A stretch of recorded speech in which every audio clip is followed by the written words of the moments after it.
Hello again everyone. So today I will teach you on how to add informations of book. Here I already designed the form for our AE book. In this part I already designed the RL for viewing of books. And to show our records from our database, we need to open our SQL server to create a table which is the TBL books, and this will be the column name, accession number, title, author, edition, publisher, year published, and genre. So mag-a-add din tayo ng remarks dito para sasabihin natin kung available yung book and kung hindi siya available. So ito lang yung mga identified entities na ilalagay ko sa ating book information. Once we are done, then connect this FRM books to our main form. So double click the form 1 and then let's add another menu which is books. So double click the book menu and let's copy this one to show the FRM books. Let's change this one to FRM books and then let's change the caption to books, or let's say book information. Now let's go to FRM books design and then double click the form. In the load event, fill data grid, select asterisk from TBL books, then let's call the data grid view digibooks, then parentheses. So when you run that, then it will show you the records from your TBL books. Now, as you can see in our FRM AE books, we use also combo box. And mapapansin nyo na dyan sa ating design, wala yung remarks na field. So, itatago lang natin yon, dun na lang tayo sa code maglalagay later. In our previous video, we used database to add this part. But at this point, we will use the properties to add those genre para static lang siya. Hindi siya manggagaling sa database. So, kung naturo ko sa inyo last time yung pag-add ng item dito from our database, now naman, using the properties. Pangalanan muna natin to. Etong mga part dito, may mga sari-sarili ng pangalan. Para mas madali nating matandaan kung anong text box to, we just focus on the abbreviation or yung sa mga initial ng bawat label. Like accession number, halimbawa, kung gusto mong TXT access or TXT AN, okay lang yan. So,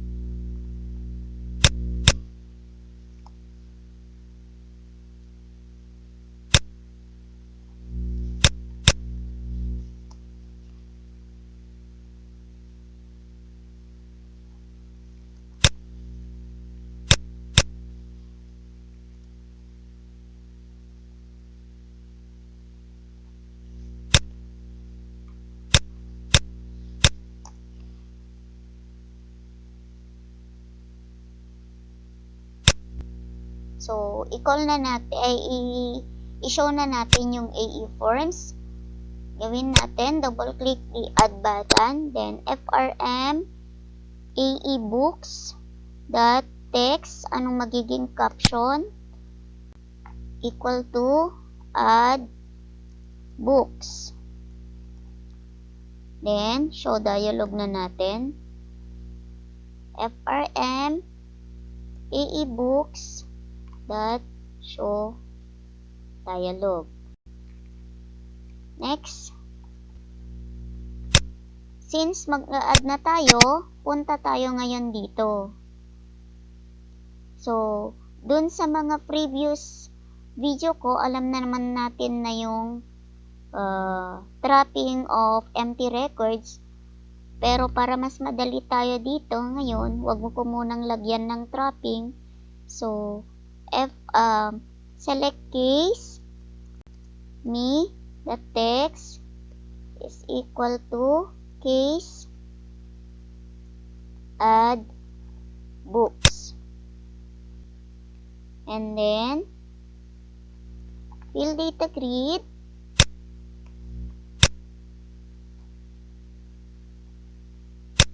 So, since wala pa tayong data grid view ng pang DigiCheck, maglagay muna tayo. Yan, tapos tanggalin natin yung uncheck dito. Palitan natin ng pangalan niya ay DigiCheck. Tapos, mag-add tayo. Since this is our primary key, copy natin yan. And then, pangalanan natin ng txt check para dun sa edit natin mamaya. Now, let's go back to our code. Fill data grid. Select asterisk from TBL books. Sorry. Walang double quote. Ayan. Where accession, anong pagkasulat sa ating database? Walang space. Accession number is equal to txt an as accession number dot text. And then, double quote, comma, DigiCheck. So, check natin kung may duplicated record. If DigiCheck the row count is greater than 0, then message box record is already exist. Then, info plus okay only.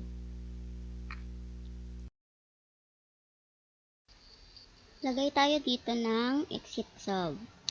So, kung hindi naman siya, wala naman siya dun sa wala naman tayong na-duplicate na accession number, kahit madoble-doble yung title, kasi ang pagbabasehan natin per book may isang accession number. Kaya din sa library, may kanya-kanya silang accession number. Kahit ilang books pa yan, kahit 10 copy yan, tig-iisal sila ng accession number. So, fill data grid, kaya hindi tayo naglagay kung ilang copy o ilang books dun sa ating design, hindi tayo naglagay ng quantity ng books. Kasi, sa bawat accession, ang dinesign ko, sa bawat accession number kasi, isang book lang yan. Kahit madoble-doble pa ang title, tig-iisa ang accession number. So, fill data grid, insert into TBL books, values, and then, yan, then double quote na natin, tapos, anong data grid view tayo? FRMR books dot DigiBooks, gamma. Now, dito sa loob ng values, dito na tayo maglalagay ng bawat text box. So, ito yung kwan para mas madali tayo. Single, double, loob, and sign, tapos trim. Laging tandaan niya na, ganyan dapat yan. Tapos, una nating ilalagay ay txt accession number dot text. Now, copy natin to.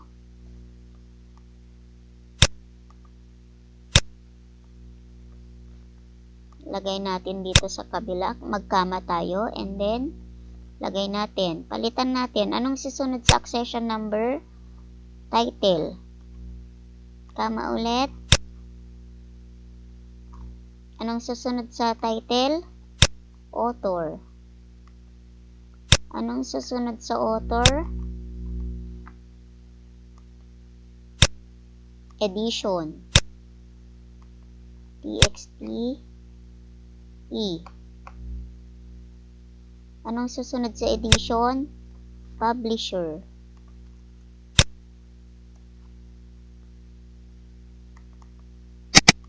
Anong susunod sa publisher? Year published. And last but not the least, genre. Comma, then txt g. Genre. Ay, CBO pala. Sorry. CBOG. So, close na natin yan. Yan, ganyan. Since hindi tayo gumamit ng combo box or text box, ilalagay na natin dito ngayon yung nilagay natin sa remarks. So, kapag every time na mag-a-add tayo ng books, laging available na yan. Kasi in-insert nga natin. So, comma. And then, single lang. Hindi tayo gagamit ng trim or ano pa man. Ganyan lang. Single quote. And then, isulat na natin dyan ang available. And then, okay na yan. So, ito na yung ating code para sa insert for books. After niyang maglagay ng records, mag-refresh tayo para ipakita niya yung record. Fill data grid, select asterisk from TBL books, then saan? FRM books. Anong data grid view? DG books. Then, mag-close ang ating form. me.dispose.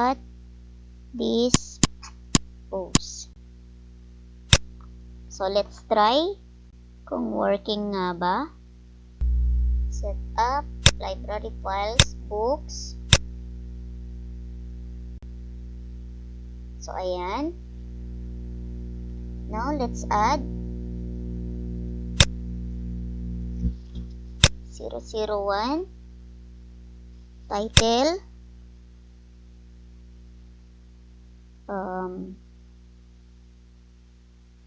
intro to computer. Example lang to ha. Author,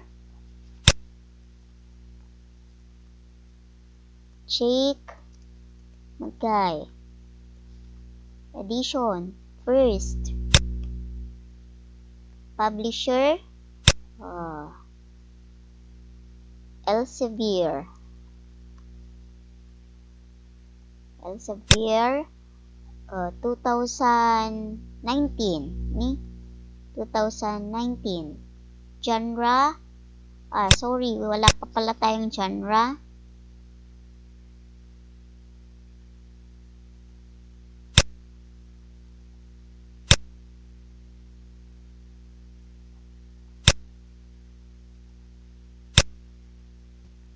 So, here, to add our genre, let's click the combo box and then in the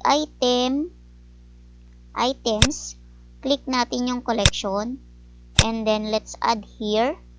Limbawa, science, history, encyclopedia,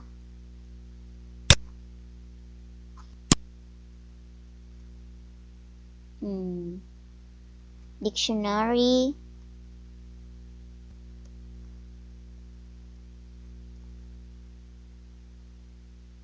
ano pa?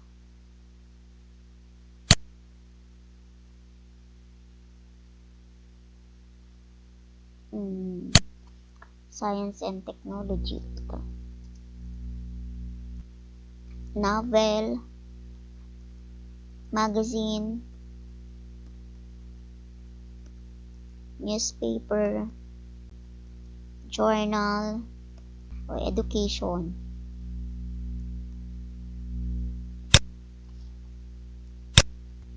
Let's try to add. Go to setup menu, books. So, ayan. Then, click add. Halimbawa, 2020-001. Then, ang title, Java Programming. Author, halimbawa, Jake Magkay. Edition, first. Publisher, Elsevier. Year published, 2020. Genre, halimbawa, Science and Technology. Then, save na natin. Save. So, ayun. Nag-save ang ating record. Now, let's proceed to edit record.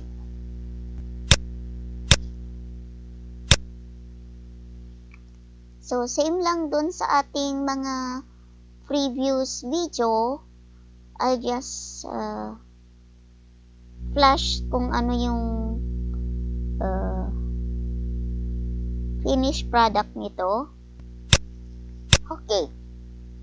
So, let's move to edit. So, para madali tayo, i-flash ko na lang kung ano yung edit kasi we already discussed this edit button on our previous video. So, in edit books, as usual, pinasa natin from our data grid view, nandun sa cell 0 ang ating pinaka primary key. At ang pang-check natin, lagi nating ilalagay para sa edit view to check kung halimbawa magkatulad ba yung ating text box dun sa t-check natin, i-double check niya ulit. Kasi pag pinindot natin na automatic i-edit niya tapos doblehan natin, mag-error kasi yon. Kaya gumawa tayo ng ganyan. Now, for our title, which is in cell 1, current row, digibooks, kung anong data grid view tayo nanggaling or yung pinindot natin. Halimbawa, pang row na anong data grid view, and then pang current row, kung ano yung naka-current row na pindot natin at kung pang ilang cell siya. So, hanggang sa genre. So, dun sa genre, napansin nyo na current row ang ginamit natin. Dun sa previous natin na video, since gumamit tayo ng database, pinapasa natin siya sa text box. This time, since gumamit tayo ng static na record from our items in the combo box properties, ganyan lang yung ginamit natin. So, yan yung kaibahan dun sa paggawa ng combo box na or kumukuha ng data dun sa ating database. So, in our AE books naman, we already put the code here from edit books. So, ito na yung pang-check natin. Pang-check natin if duplicated. Pag hindi sila nag-match diyan, gagawin naman niya tong pang-duplicate record. So, another way to check record pa rin, kung duplicate o nadodoble, eto. Then, additional na yung parang dati na ginamit natin sa Adbooks, eto naman. And then, eto naman yung ating code for update books. So, accession. Anong text box siya? From title. Dapat kahit isang kama, hindi pwede tayo magkamali. Title. And then, author. Kung anong pagkakasunod, edition. Publisher. Year published. So, since hindi ako gumamit ako ng space, naglagay ako ng underscore dun sa database. Kasi hindi siya allowed. Yun, napansin nyo naman siguro. And then, we have the genre. So, static lang naman yung ginamit natin. So, ayan, CBOG Lapa. And then, since kapag mag-edit tayo, anong current row ang i-edit niya? So, where accession, saan manggagaling ang ating pinindot? From our FRM books, data grid view books, current row, cell 0, where yun yung andun yung accession. Then, saan magpapakita? FRM books.digibooks. So, try natin mag-edit.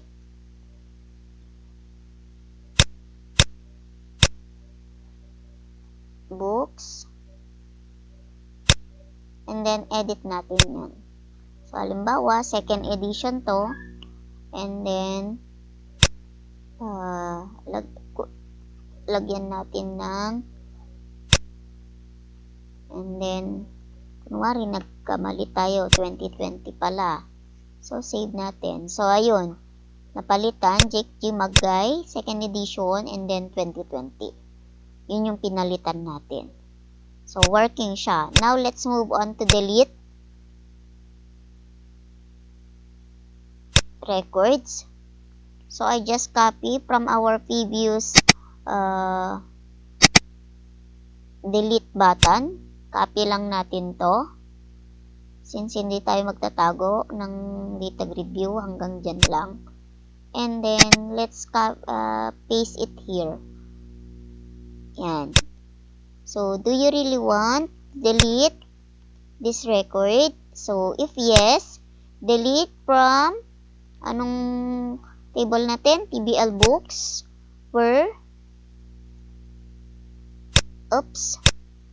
Where accession number. Ano yung primary key natin? Accession number. Saan manggagaling? Since andito na tayo sa ating FRM books, anong data grid view? digibooks. Current row, cell 0. And then, palitan natin ng digibooks yan. Else, wala siyang gagawin. Then, after niya ma-delete, i-refresh niya yung record. So, TBL books, then,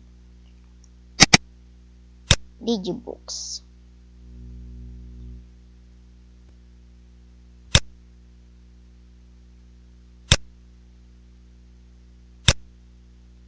So, kunwari, run natin. Kunwari, maglagay muna tayo para hindi na natin anuhin yun. So, add 2020-002.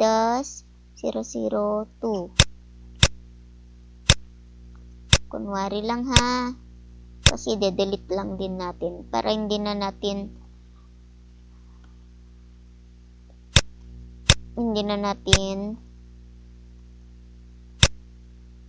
so, at sa delete button natin, try to delete record. So, do you really want to delete the record? Pag no, wala siyang gagawin. Pero, pag mag-yes tayo, so, ayun, na-delete ang ating record, then nag-refresh. So, isa na lang yung ating natitirang record.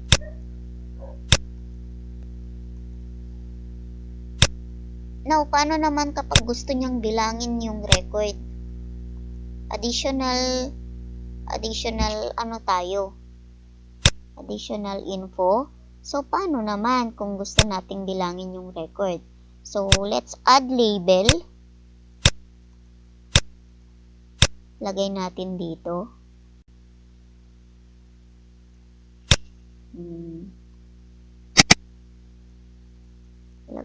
Lagyan natin ng design natin yung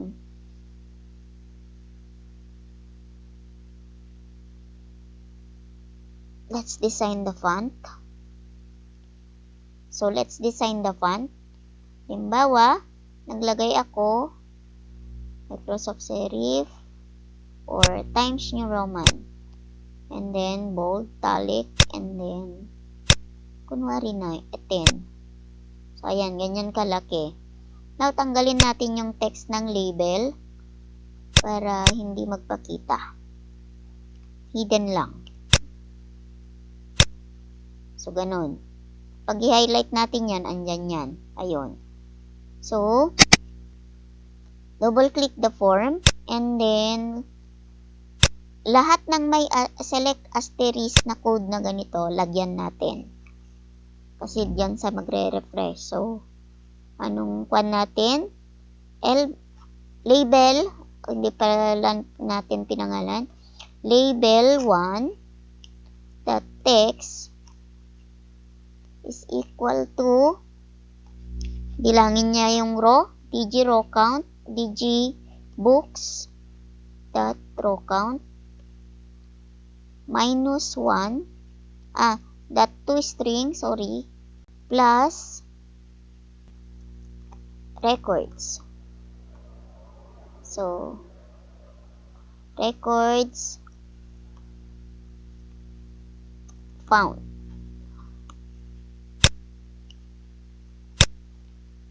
So, eto, yung code dito, yun yung bilang. And then, halimbawa, ang magiging kwan niya is 1 record found, 2 records found. So, pag nilagyan natin ng ganun, kasi pwede siyang 1 record or 2 records. Plural and singular. So, copy na natin to. And then, punta tayo sa may delete. And then, ilagay din natin sa AE. Sa may dito. Pero, mag-error dito kasi walang digibooks dito sa may AE. Saan manggagaling ang ating data grid view? Sa FRM books. So, ayan. Pati yung label.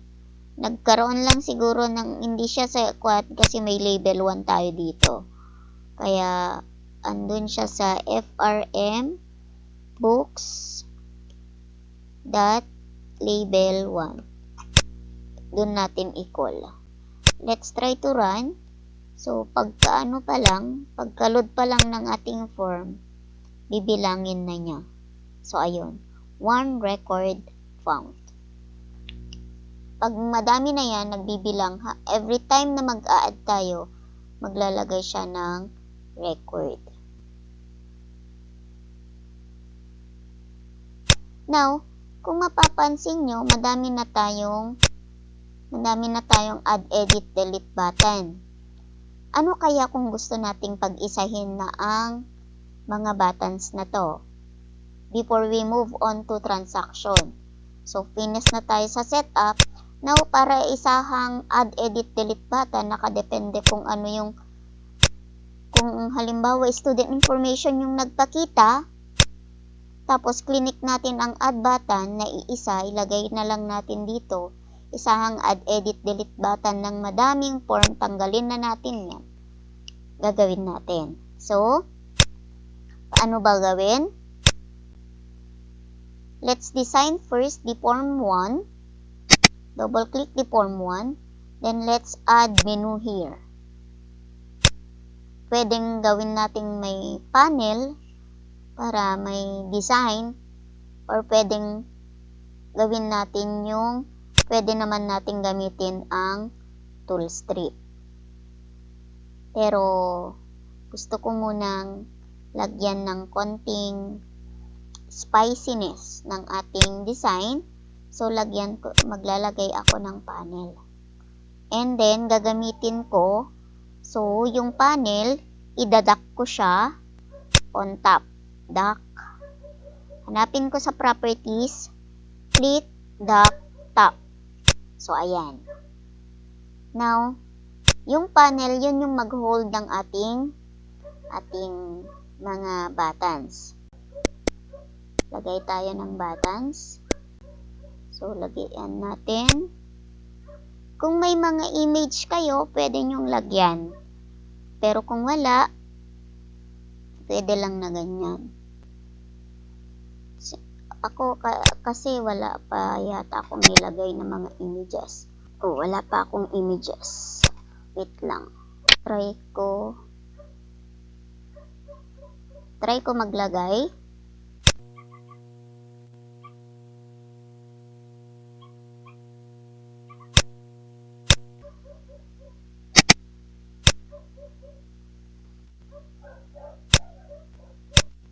Okay. Since meron akong nilagay dito na mga buttons, gamitin natin dito. To add design. So, lagay natin add.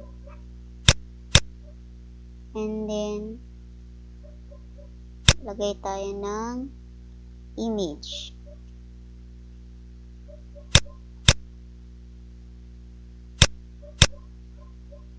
Saan ang ating library system?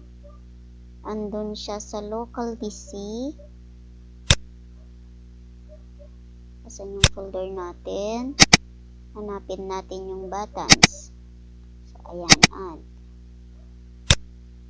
So, kung mapapansin nyo, napagitna yung ating image. So, palitan lang natin yung image align to dun sa left, middle left. So, yan. Palitan, kung gusto naman nating mapalitan yung font ng text, palitan lang natin. Lakihan lang natin siya.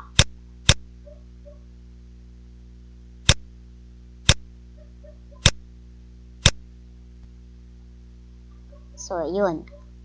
Add. Copy natin. Palitan natin yan ng edit. And then, copy natin ulit. Delete. And then, let's change the image. Punta tayo sa image. Click natin yung button. And then, sa image, palitan natin to. Import. And then, edit. And then, gamitin yung isa pa. Clear muna natin. And then, delete. And then, isa pa tayong ilalagay, yung print, which is magagamit natin later. Print.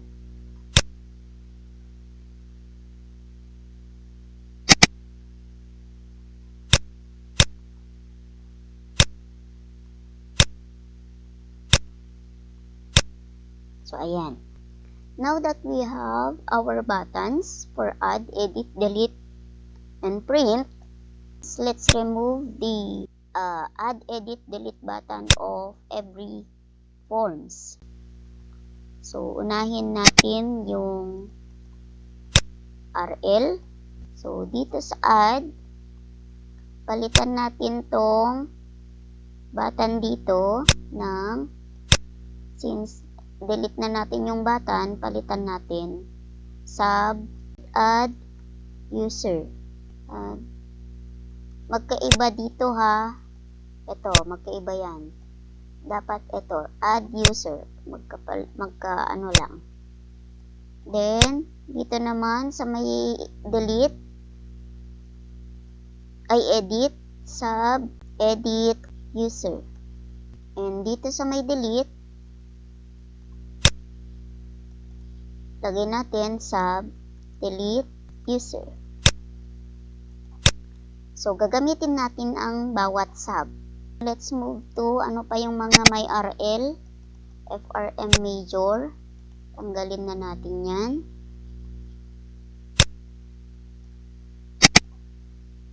So, mapapansin nyo natanggal na yung mga ano niya dito. So, tanggalin na natin yan. Mag-sub na tayo. Sub, add, major. Dito rin. Sub, edit, major.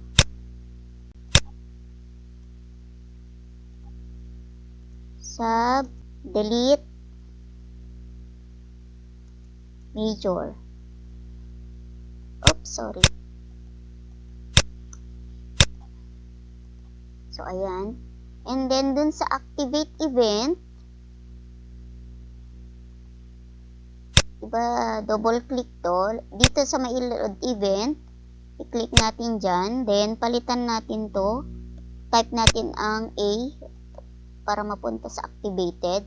And then, maglagay tayo dito ng code para i-activate niya yung ating FRM. So, anong pangalan ng form natin? Form 1 dot FRM dot text. Ano yung nilalagay natin pag kinokol natin tong major? Double click yung form 1. Ano yung pang major natin? Ito. Itong text dito. Kopyahin natin yan. Lagay natin dun sa activate event ng major. So, ayan. Lagay din natin to sa user. Click yung load event and then change to activated. And then, palitan lang natin to ng kung ano yung nilagay natin dun sa form 1 para sa user. Users. May S. So, yan. Yan ang ilagay natin sa bawat form. Next, FRM course.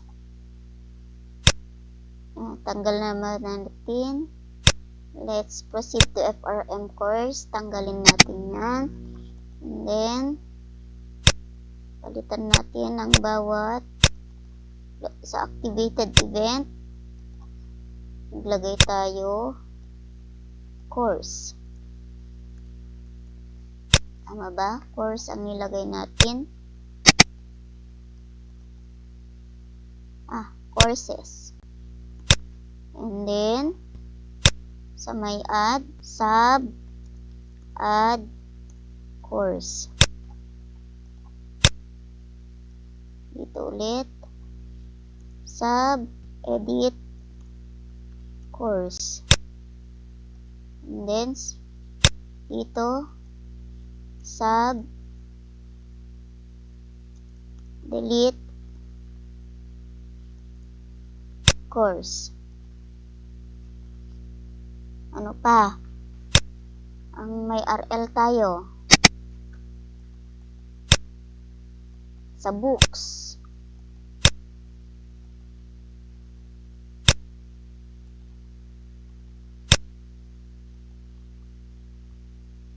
Books. Ito. Load event activated. Books. Kung ano yung nakalagay dun sa ating form 1 kanina, yun ang ilagay natin dito sa may activated event. And then, sa bawat add button, tanggalin na natin yung add, edit, delete nya. And then, double click. And then, dito sa may add books, sub, add books. Sa may edit, sub, edit, books. And then, dito sa may delete, sub, delete, books. Okay? Let's open our main environment form, which is the form 1, and double click the add button. Dito maglalagay na tayo ng case. Palitan natin to, rename natin yung bawat button ng btn add.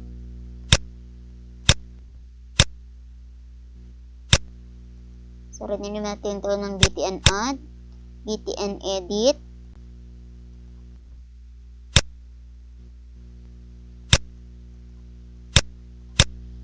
btn delete, and btn print. Double click the add button. Okay. Now, magko-condition tayo dito ng case statement na kung ang pinindot natin ay pang add, tapos ang form niya is yung books, dun na kukunin kung ano yung ipapakitang form. So, select case, frm, dot text. Di ba naglagay tayo ng activated kanina? So, kung ano yung naka-activate na form, kahit madami ng form na nagsilabasan doon, yun yung mag-a-add ang AE form niya. So, case, ano yung kuan natin? Sa user management, users. Then, ang i-call natin is frm rl users dot add. Since nandito tayo sa add button, add user. Ito yung ni-name natin kanina dun sa RL user. Kung halimbawa naman, ang case natin is, halimbawa, ang inopen natin is courses, ang i-add natin is yung frm, anong pangalan ng form course natin? frm course dot add course. Kung major, case, major lang ba yung inano natin? Ayun, major, courses, users, ayan, magkakasunod pala. Student information pala ang susunod. Major, then frm major, dot add major. Next, case student information. Ito pa lang hindi natin nalagyan. Balik tayo. Doon sa student information, palitan natin na to. Tanggalin na natin yan. Then, let's add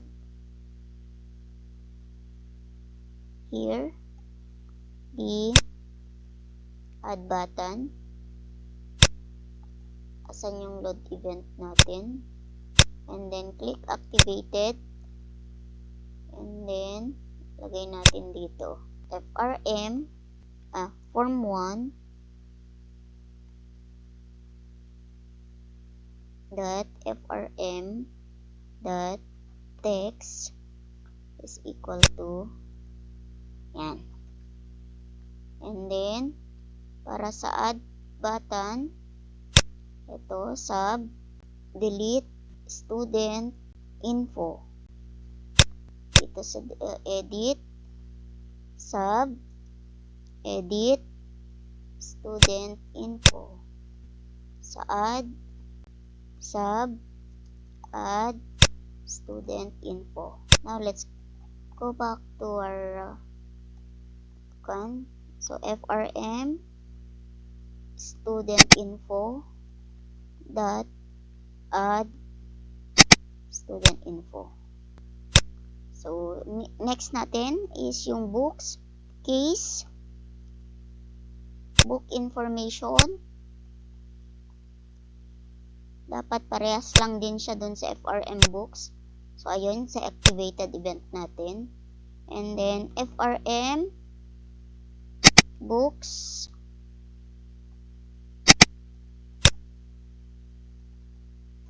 dot add books.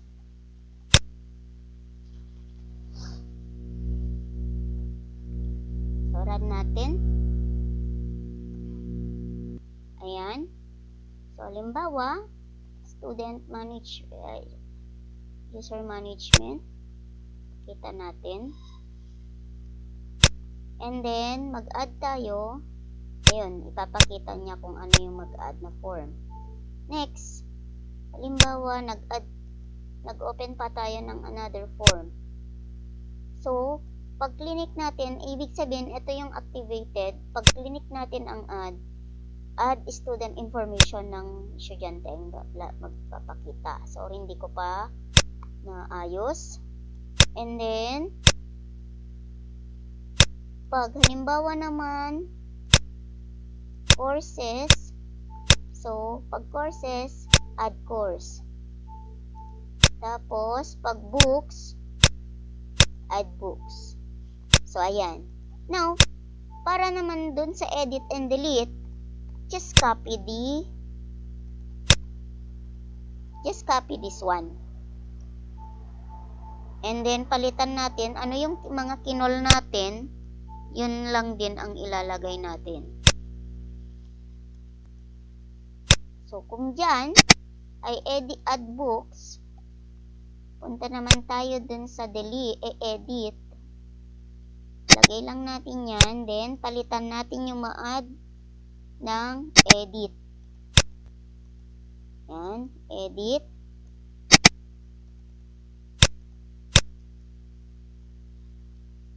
Edit. And then, edit.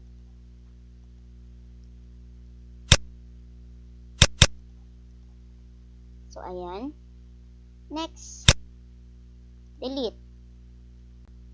Copy. And then, palitan natin to ng delete. So, easy, di ba?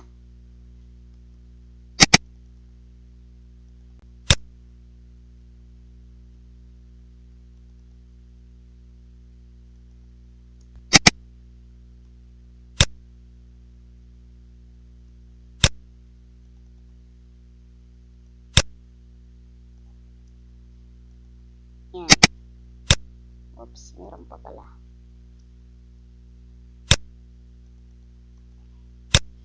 So, lahat ng yan, magagamit na natin dun sa ating bawat form. So, halimbawa, sa user management, i-edit ko to, si edit user ang magpapakita. So, since working na po lahat,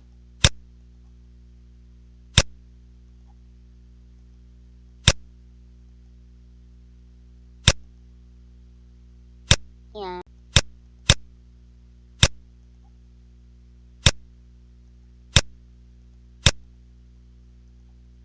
So, yan, course. Okay na po tayo. So that's all for our topic for today. Now, on our next topic, let's move on to transaction.